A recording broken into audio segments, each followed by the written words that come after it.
Hello everyone and welcome back to my channel. आज हम लोग डिस्कस करेंगे फोर ब्रेन का second component which is diencephalon. Okay, diencephalon. इससे प्रीवियस वीडियो में मैं टेलिएन्सेफेलॉन के बारे में एक्सप्लेन कर चुका हूं।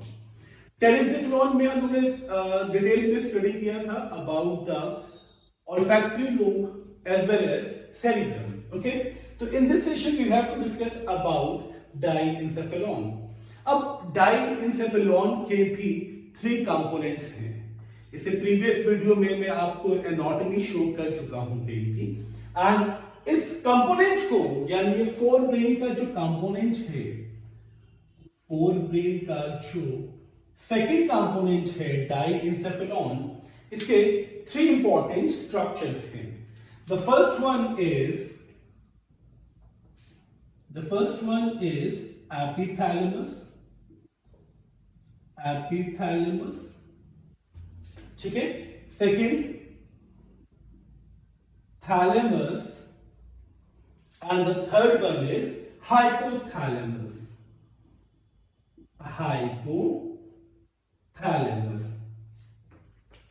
मैं आपको फिर से पहले ये स्ट्रक्चर शो कर दूं ताकि एनाटॉमी में कोई कंफ्यूजन न डेवलप हो। तो ये जो डायग्राम आप देख रहे हो, ये पूरा पोर्शन सेरिब्रम का है। Okay, and just below the cerebral hemisphere के बिल्कुल आप नीचे आ जाएं, यानी मैं इस पोर्शन की बात कर रहा हूं, एक हाफ सेरिब्रम की बात कर रहा हूं। तो अगर ब्रेन को हम इस व्यू से देखें, इस एंगल से देखें, तो हमारा सेरिब्रम डिवाइडेड है into two hemisphere, into two half by a cerebral fissure. तो इस एक हाफ को दूसरे हाफ से कनेक्ट कौन करता है? A band of nerve fibre which is known as corpus callosum. Okay, and just below the corpus callosum ये जो स्ट्रक्चर आप देख रहे हैं, ये थैलेमस का पार्ट है। इससे पहले वाली वीडियो में भी मैं आपको थैलेमस हाइपोथैलेमस शो कर चुका हूं, एंड थैलेमस के जस्ट बिलो ये हाइपोथैलेमस का पार्ट है। बात समझ में आ रही है आपको? और अगर आपको याद होगा थैलेमस एंड हाइपोथैलेमस, तो डेफिनेटली ये याद होगा आपको कि सेरिब्रम के जस्ट बिलो ये जो पार्ट आप देख रहे हो, मैंने स्मॉल अभी ड्रॉ किया है, ये पोर्शन सेरिबेलम का है। ओके, और इस थैलेमस एंड हाइपोथैलेमस में जो स्ट्रक्चर्स इन्वॉल्व है इसके फॉर्मेशन में, ये हम लोग अभी डिटेल में डिस्कस करेंगे। बट ये दोनों स्ट्रक्चर एपिथैलेमस से अलग है। This is very important according to the neural anatomy that epithalamus is totally different from thalamus and hypothalamus. What is the reason behind this? क्यों ये अलग है, ये हम लोग अब जानने की कोशिश करेंगे। तो ये जो पोर्शन आप देख रहे हैं, थैलेमस के जस्ट अबव का पोर्शन है एपिथैलेमस। तो ये पोर्शन है एपिथैलेमस, एंड एपी का मतलब ही होता है अबव, तो above the thalamus is epithalamus. Okay, anatomy क्यों अलग है इसकी? ये एपिथैलेमस वाला पोर्शन न्यूरॉन से नहीं बनता है, तो that's why epithalamus is also known as non nervous structure. Nerve नहीं है, न्यूरॉन नहीं है, इसका मतलब नर्व नहीं है, तो that's why epithalamus is non nervous. पहली चीज तो क्लियर हो गई आपको। दूसरी चीज ये कि अगर ये नॉन नर्वस है, अगर न्यूरॉन इसकी फॉर्मेशन इन्वॉल्व नहीं है, तो किस स्ट्रक्चर से इसका फॉर्मेशन होगा? ओके, तो आपको याद होगा हम लोग अपने फर्स्ट वीडियो में मेनिंजेस के बारे में पढ़ रहे थे। The outer most is dura mater, the middle one is arachnoid and the inner most is पाया मैटर। तो पाया मैटर ही सबसे क्लोजेस्ट कवरिंग होती है ब्रेन की, सबसे क्लोजेस्ट या सबसे नियरेस्ट कवरिंग हम लोग बोल सकते हैं।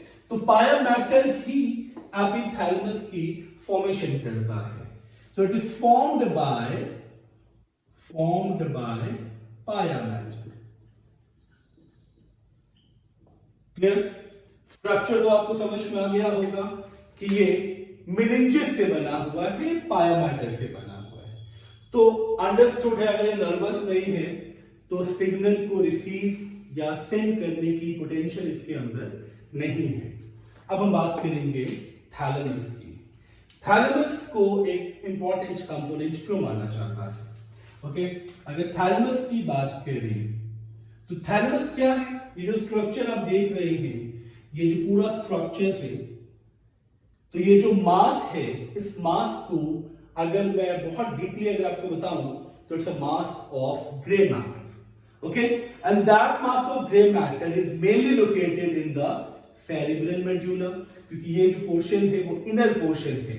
मैं ऑलरेडी बता चुका हूं कि ये जो आउटर पोर्शन होता है इसे हम सेरिब्रल कॉर्टेक्स बोलते हैं।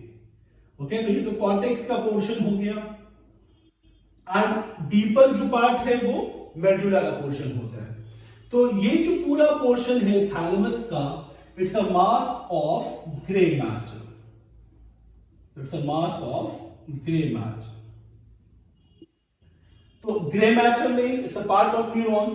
तो ये अंडरस्टूड है that thalamus is nervous part of the brain या ऑफ द डायंसेफेलॉन। कोई इशू नहीं है, यहां तक आपको समझ में आ रहा होगा। थर्ड जो सबसे इंपॉर्टेंट पार्ट है, थैलेमस को गेट कीपर बोला जाता है। अब गेट कीपर और रिले सेंटर को क्यों हम यहां पे इन्वॉल्व कर रहे हैं? रिले सेंटर और गेट कीपर। तो why thalamus is known as gatekeeper, इसका भी बहुत छोटा सा रीजन क्या है। अगर आप किसी भी बड़े ऑफिस में जाएं, किसी स्कूल में जाएं या किसी शॉपिंग कॉम्प्लेक्स में जाएं, शॉपिंग कॉम्प्लेक्स में तो खैर ऐसा बहुत रेयर होता है, बट बाकी प्लेसेस में क्या होता है कि आप एंटर करते हो तो आपसे पूछा जाता है, वहां पे गेटमैन होता है या वहां पे कोई रिसेप्शन एरिया होता है, वो आपसे पूछता है कि आपको किस पर्सन से मिलना है। फिर आप बताते हो, सपोज आप स्कूल में एंटर करते हो, आप रिसेप्शन पे आप अपना मैसेज कन्वे करते हो कि हमें किसी टीचर से मिलना है या हमें प्रिंसिपल से मिलना है या अपने बच्चे से मिलना है या अपने भाई से मिलना है, बहन से मिलना है। ये पूरा मैसेज का कलेक्शन रिसेप्शन पे हो रहा है। सिमिलरली ब्रेन के सारे जो इंपल्सेस हैं उनका कलेक्शन करता है थैलेमस। ओके, बात समझ में आ रही है ना? तो ये रिसीव करता है इंपल्स को, एंड रिसीव करने के बाद ये इंपल्स को अकॉर्डिंग टू नेचर हेमिस्फीयर तक सेंड करता है। That's why it is known as gatekeeper. तो इट हैज स्ट्रॉन्ग, बहुत स्ट्रॉन्ग सेंटर है इसके पास for sensory and motor impulses कह सकते हैं या न्यूरॉन्स कह सकते हैं, but mainly it receives the stimuli और it receives the impulse and send it to cerebral hemisphere। बात तो बहुत इजीली आपको समझ में आ रही होगी। समझ में आ रहा है ना कि इसका काम क्या है? एक रिसेप्शन वाले एरिया वाला काम है इसका, इंफॉर्मेशन को लेना और इंफॉर्मेशन को कन्वे करना according to the mode, according to the need. अब इस थैलेमस का यानी जो गेट कीपर का काम है, ये काम कैसे होगा? ये अकेले तो नहीं होगा। तो ये अंडरस्टूड है कि ये पूरा पोर्शन दोनों सेंटर्स को कवर करके चलेगा, यानी it has sensory as well as motor areas. तो सेंसरी एंड मोटर एरियाज है for the performance, for the receiving and for the transmission of impulse. तो थैलेमस में दो चीजें इंपॉर्टेंट थी, एक इसका structure which is a mass of grey matter, okay, nervous क्योंकि ये न्यूरॉन के ही पार्ट ग्रे मैटर से बना हुआ है, एंड थर्ड गेट कीपर। ये पूछा जाता है नीट में कि which part of the brain is known as gatekeeper. ये बात आपको समझ में आ गई होगी। अब हम लोग इस वाले पोर्शन को डिस्कस करेंगे, यानी हाइपोथैलेमस वाले पार्ट को डिस्कस करेंगे। तो ये जो पोर्शन आप देख रहे हैं हाइपोथैलेमस, थैलेमस और हाइपोथैलेमस के स्ट्रक्चर में ज्यादा डिफरेंस नहीं है, क्योंकि थैलेमस भी मास लाइक स्ट्रक्चर है, हाइपोथैलेमस भी मास लाइक स्ट्रक्चर है। तो अगर मैं हाइपोथैलेमस को एक्सप्लेन करूं तो hypothalamus, this is the first part, second and the third one is hypothalamus. तो हाइपोथैलेमस भी मासेस ऑफ न्यूरॉन है, okay. Thalamus mass of grey matter है, हाइपोथैलेमस को मास ऑफ न्यूरॉन्स बोला जाता है, ओके। अब देखिए थैलेमस में ये जो थैलेमस का पार्ट था, उसके बाद थैलेमस से बिल्कुल सटा हुआ, बिल्कुल अटैच्ड पोर्शन है हाइपोथैलेमस। और हाइपोथैलेमस क्या कर रहा है, एक नर्वस प्रोसेस को रिलीज कर रहा है।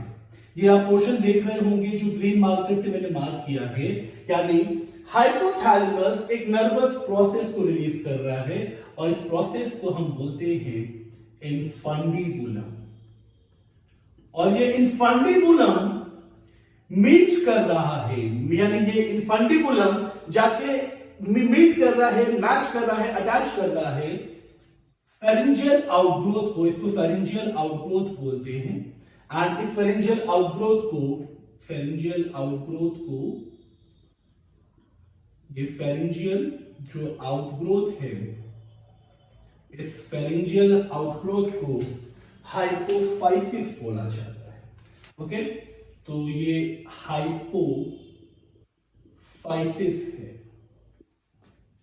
और ये हाइपोफाइसिस एंड इनफंडिबुलम मिलके एक ग्लैंड का फॉर्मेशन करते हैं जिसको मास्टर ग्लैंड ऑफ बॉडी बोला जाता है, यानी पिट्यूटरी का फॉर्मेशन करते हैं, ओके। तो ये पिट्यूटरी का फॉर्मेशन करते हैं। बात समझ में आ रही होगी आपको?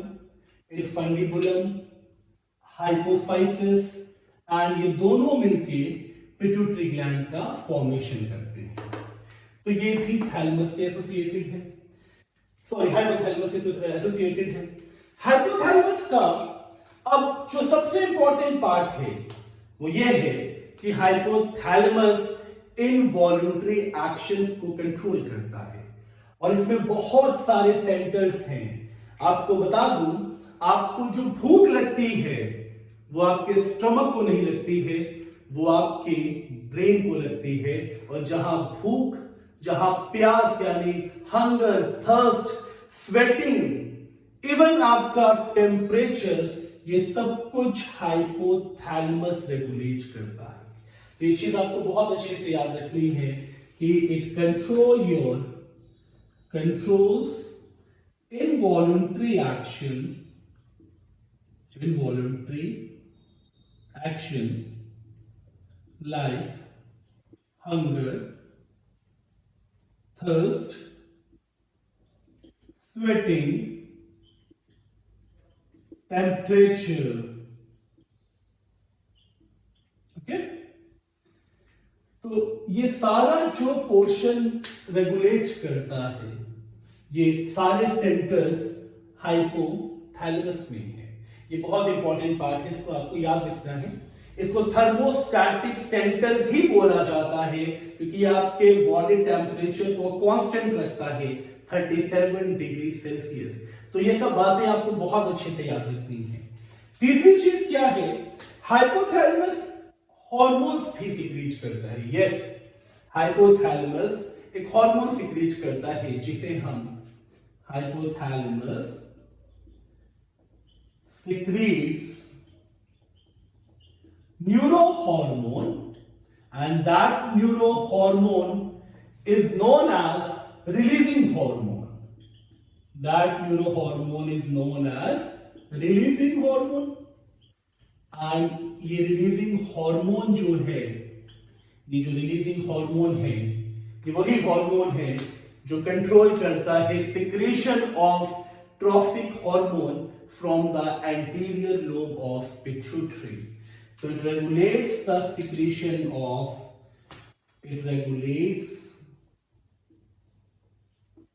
means releasing hormone regulates the secretion of trophic hormone, ठीक है, from anterior lobe of pituitary. And बहुत सारे ट्रॉफिक हार्मोन हैं जो आपने पढ़े होंगे, अगर नहीं पढ़े हैं तब आप समझ लीजिए, छोटा सा description, follicle stimulating hormone, luteinizing hormone, ये सब गोनाडोट्रोपिन का ही पार्ट है जो एंटीरियर लोब ऑफ पिट्यूटरी से रिलीज होता है। तो एपिथैलेमस, थैलेमस एंड हाइपोथैलेमस, यानी ये तीन पोर्शंस आप लोगों ने समझ लिए हैं। अब सेरिब्रल हेमिस्फीयर के नीचे एक और इंपॉर्टेंट चीज आपको समझनी है, वो है आपका limbic system, and it's also a part of diencephalon. Okay, तो ये डाइंसेफेलॉन का सेकंड कंपोनेंट हम लोग देख रहे हैं, and that component is limbic system.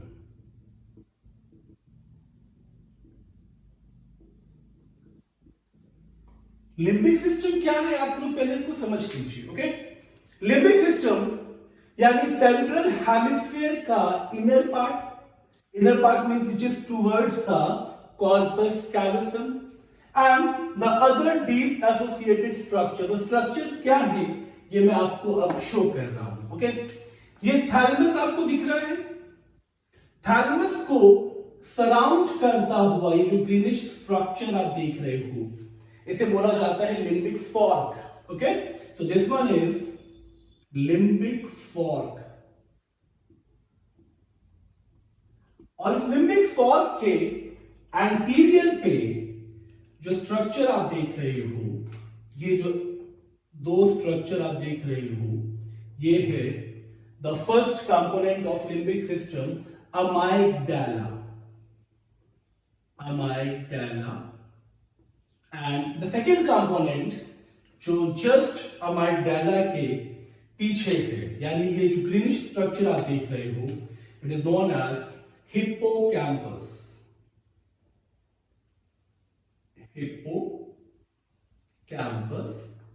And the third structure, ये थर्ड स्ट्रक्चर थैलेमस से बिल्कुल पोस्टीरियर एंड पे attached mammillary body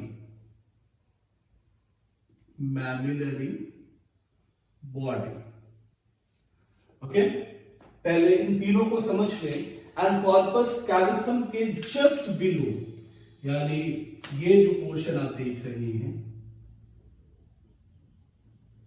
this part is known as septal nucleus.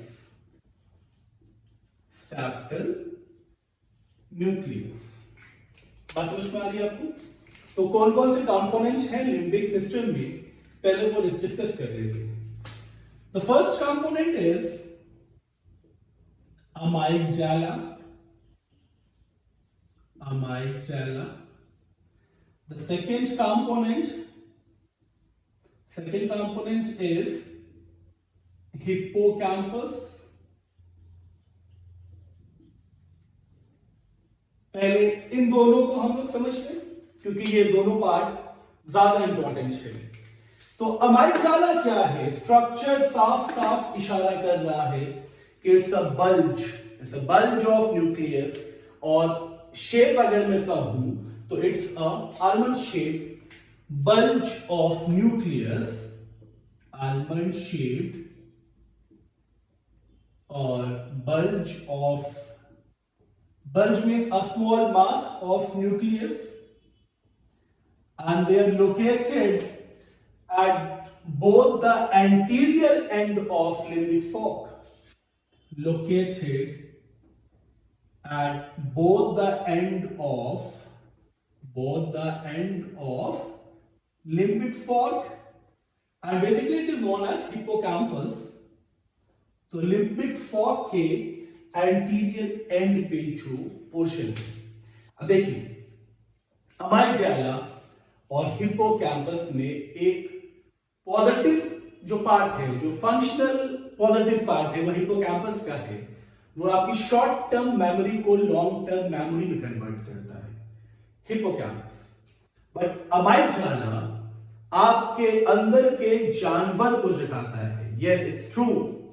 ये आपके एंगर को, आपके फियर को, आपके रेज को, आपके सेक्सुअल बिहेवियर को रेगुलेट करता है। तो ये बात आपको बहुत अच्छे से याद रखनी है। It regulates mainly, it regulates your anger, your fear, your sexual behavior, rage, okay? तो ये सारा जो पोर्शन रेगुलेट करता है वो अमाइगडाला करता है। ये बहुत इंपॉर्टेंट है। सेक्सुअल बिहेवियर का मतलब नॉर्मल सेक्सुअल बिहेवियर की बात पे नहीं कर रहा था। सेक्सुअल बिहेवियर का मतलब हुआ जो सेक्सुअल थॉट्स आपके मन में आते हैं, जो आपके नेचर को चेंज करता है। मैंने अभी वर्ड यूज किया था, जो आपको जानवर बनाता है। बात बहुत ध्यान से समझना है आपको।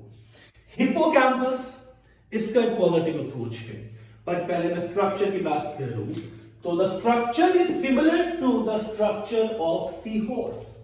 कभी ना कभी आप लोगों ने बायो लैब में सी हॉर्स का स्पेसिमेन देखा होगा, बिल्कुल वैसा ही स्ट्रक्चर हिप्पोकैम्पस का है। तो structure is similar to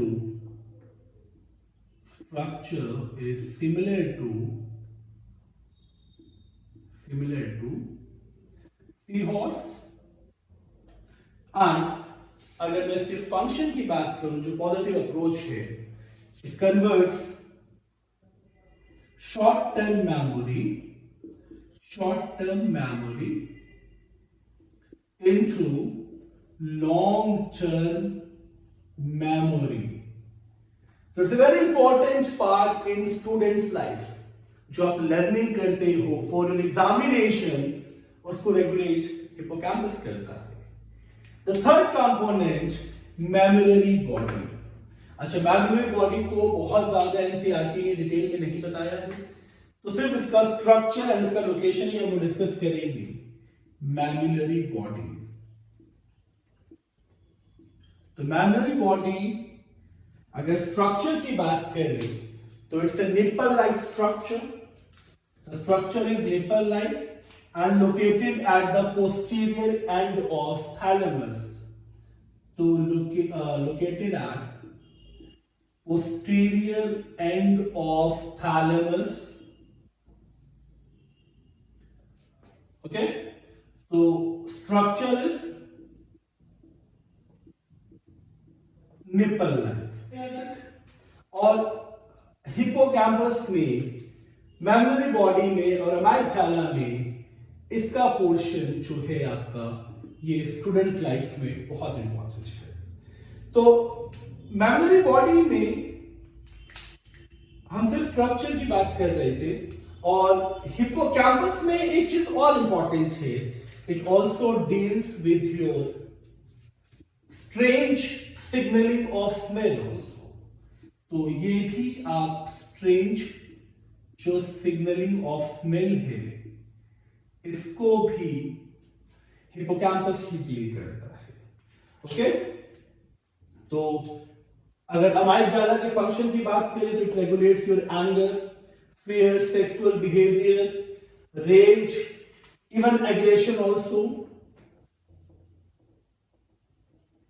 Okay, now the last part, which is known as septal nucleus.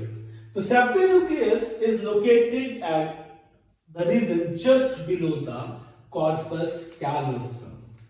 Okay, the fourth part, septal nucleus.